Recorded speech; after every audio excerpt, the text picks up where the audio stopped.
Ito yung siling labuyo. Kilalang kilala sa pangtinula sapagkat ito ay mas mabango kaysa ibang sili.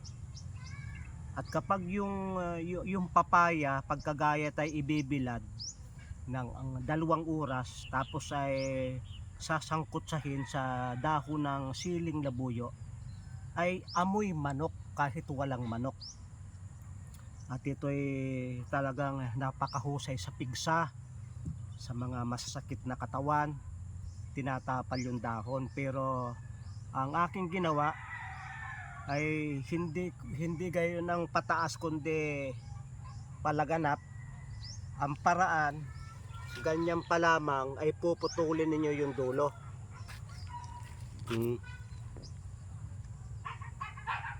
Pag pinutol ninyo yung dulo, sisibol yung maraming sanga na pagayon. Pa-spread. Kagaya niya no. 1, 2, 3, 4, 5, 6. Pero ito yung babawasan ko na.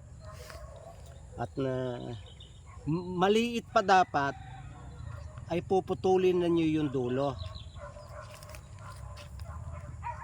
Kung hanapin nyo yung ano. Sa bawat dahon yan ay susulpot yung sanga na pahaba, paluang. Bagaman pataas siya, hindi pa gayon, kundi pa ganyan. Kaya ito yung aking siling labuyo na napakaganda ng pagsuloy. Babawasan natin ng sanga. Ang maganda sa siling labuyo, pwede siyang ibabad sa tubig at paugatin. Ang kanyang stem ay tumutubo. Pwede siyang paramihin ng cuttings.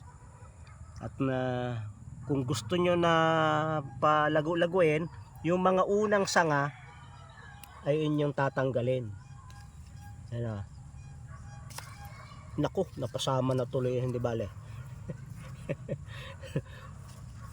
Yan. Pinupuruning. Pati itong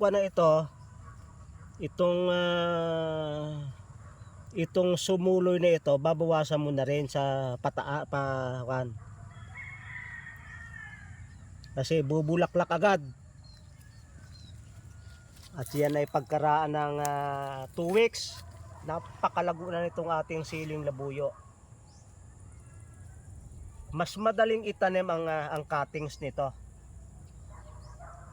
Dahil ito'y mature na, bubunga na siya. Ganda oh.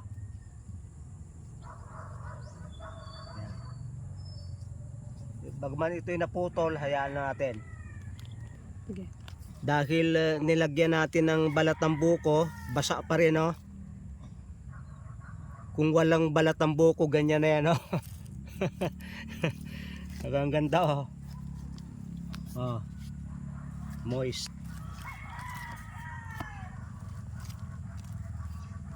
Ang taba niyan. At didiligin natin yan. Hindi gaanong maaksaya sa dilig. Hindi kagaya nito. Dinilig kahapon yan. Pero talagang magdidilig ka na magdidilig lalo. Ito ang paraan ng pagpapalaki ng paluang ng siling labuyo. Kakapunin. Maraming salamat sa inyong pagsubaybay sa Natural Wellness si Pastor Vito.